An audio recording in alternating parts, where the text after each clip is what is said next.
L'autre jour, j'ai voulu regarder une émission depuis mon ordinateur. La boîte de dialogue m'a invité à créer un compte gratuit. Entre parenthèses, boîte de dialogue, c'est aussi une expression intéressante. Comment s'étonner si les dialogues sont en boîte, qu'il s'agisse que de questions fermées. Bon. Mais revenons à notre compte gratuit. Omniprésent d'ailleurs. Jusque sur Radio Espérance. Pour écouter une chronique en différé, il faut d'abord créer un compte gratuit. Comment ça, un compte gratuit ? Si c'est gratuit, il n'y a rien à payer. 0 plus 0, la tête à Toto, le compte est bon. Pas étonnant pourtant qu'il faille un compte, même pour ce qui est gratuit, tant le capitalisme tend à tout transformer en marchandise.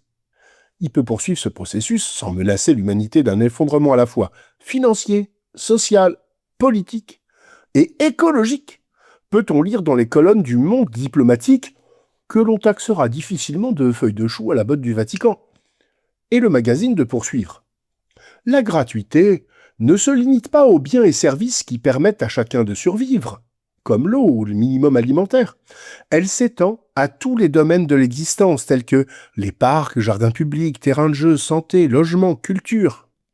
Il est impossible de réduire l'activité humaine à sa seule dimension économique, car cette activité économique ne s'épuise pas dans la seule logique de production et consommation. Par son travail, l'être humain crée aussi son propre rapport aux choses, en se distinguant de la nature.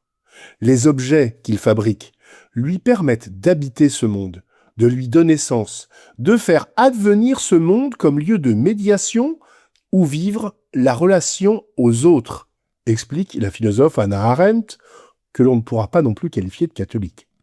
En 2009, le pape Benoît XVI publie l'encyclique Caritas in Veritate. Dans ce document, le Saint-Père met l'accent sur le principe de gratuité, sans compte, manifesté dans les dons divins de l'amour. Il souligne que le principe de gratuité caractérise également la vie économique et qu'il la façonnerait bien plus qu'elle ne fait aujourd'hui si seulement on lui donnait la possibilité de se développer sans entrave. Pour lui, à côté de l'entreprise privée tournée vers le profit, il est opportun que les organisations productrices qui poursuivent des buts mutualistes sociaux puissent s'implanter et se développer. C'est de leur confrontation réciproque sur le marché que l'on peut espérer une sorte d'hybridation des comportements d'entreprise et donc une attention vigilante à la civilisation de l'économie. La charité dans la vérité signifie qu'il faut donner forme et organisation aux activités économiques qui, sans nier le profit, entendent aller au-delà de la logique du profit comme but en soi.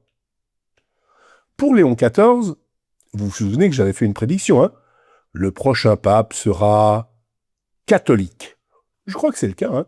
Pour Léon XIV, donc, la relation avec le Seigneur qui s'exprime dans le culte vise également à nous libérer du risque de vivre nos relations dans une logique de calcul et d'intérêt pour nous ouvrir à la gratuité qui existe entre ceux qui s'aiment et qui, par conséquent, mettent tout en commun.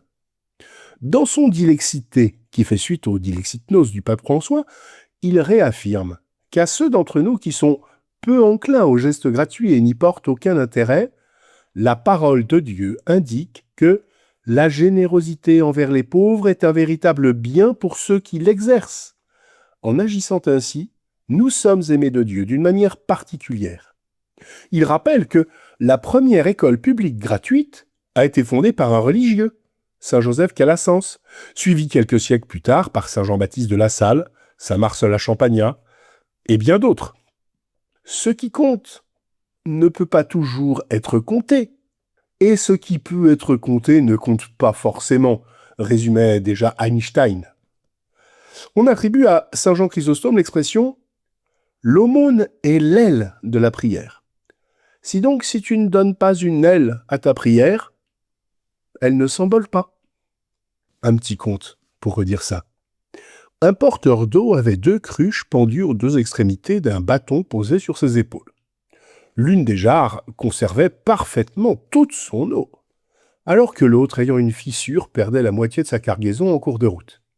Ça dura 2 ans, pendant lesquels, chaque jour, le porteur d'eau ne livrait qu'1,5 jarre d'eau à chacun de ses voyages. Bien sûr, la jarre parfaite était fière d'elle, puisqu'elle parvenait à remplir sa fonction du début à la fin sans faille. Mais la jarre abîmée avait honte de son imperfection, se sentait déprimée parce que elle parvenait à accomplir que la moitié de ce dont elle était censée être capable. Au bout de 2 ans de ce qu'elle considérait comme un échec permanent, la jarre abîmée s'adressa au porteur d'eau au moment où celui-ci la remplissait à la source. « Je me sens coupable. Je te prie de m'en excuser. »« Pourquoi ?» demanda le porteur d'eau. « De quoi as-tu honte ?»« J'ai réussi qu'à porter la moitié de ma cargaison d'eau à notre maître pendant ces 2 ans. À cause de cette fissure qui fait fuir l'eau. Par ma faute, tu fais tous ces efforts et à la fin, tu livres à notre maître une partie de l'eau. Tu n'obtiens pas la récompense complète de tes efforts, lui dit la jarre abîmée. » Le porteur d'eau fut touché par cette confession et, plein de compassion, il répondit « La prochaine fois, je veux que tu regardes devant toi les fleurs sur le bord du chemin. » Au fur et à mesure de leur montée sur le chemin, au long de la colline, la vieille jarre abîmée vit de magnifiques fleurs baignées de soleil de son côté, sur les bords du chemin, et cela lui mit du baume au cœur. Mais, à la fin du parcours, elle se sentait quand même toujours aussi mal parce que elle avait encore perdu la moitié de son eau. Le porteur d'eau dit à la jarre, « T'es-tu rendu compte qu'il n'y avait de belles fleurs que de ton côté, et presque aucune du côté de la jarre parfaite? C'est parce que j'ai toujours su que tu perdais de l'eau, et j'en ai tiré parti. J'ai planté des semences de fleurs de ton côté du chemin. Chaque jour, tu les as arrosées tout au long du chemin. Pendant 2 ans, j'ai pu, grâce à toi, cueillir de magnifiques fleurs qui ont décoré la table du maître. Sans toi, jamais j'aurais pu trouver des fleurs aussi fraîches, aussi gracieuses.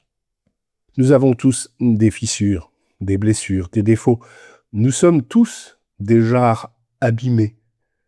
Certains d'entre nous sont diminués par la vieillesse.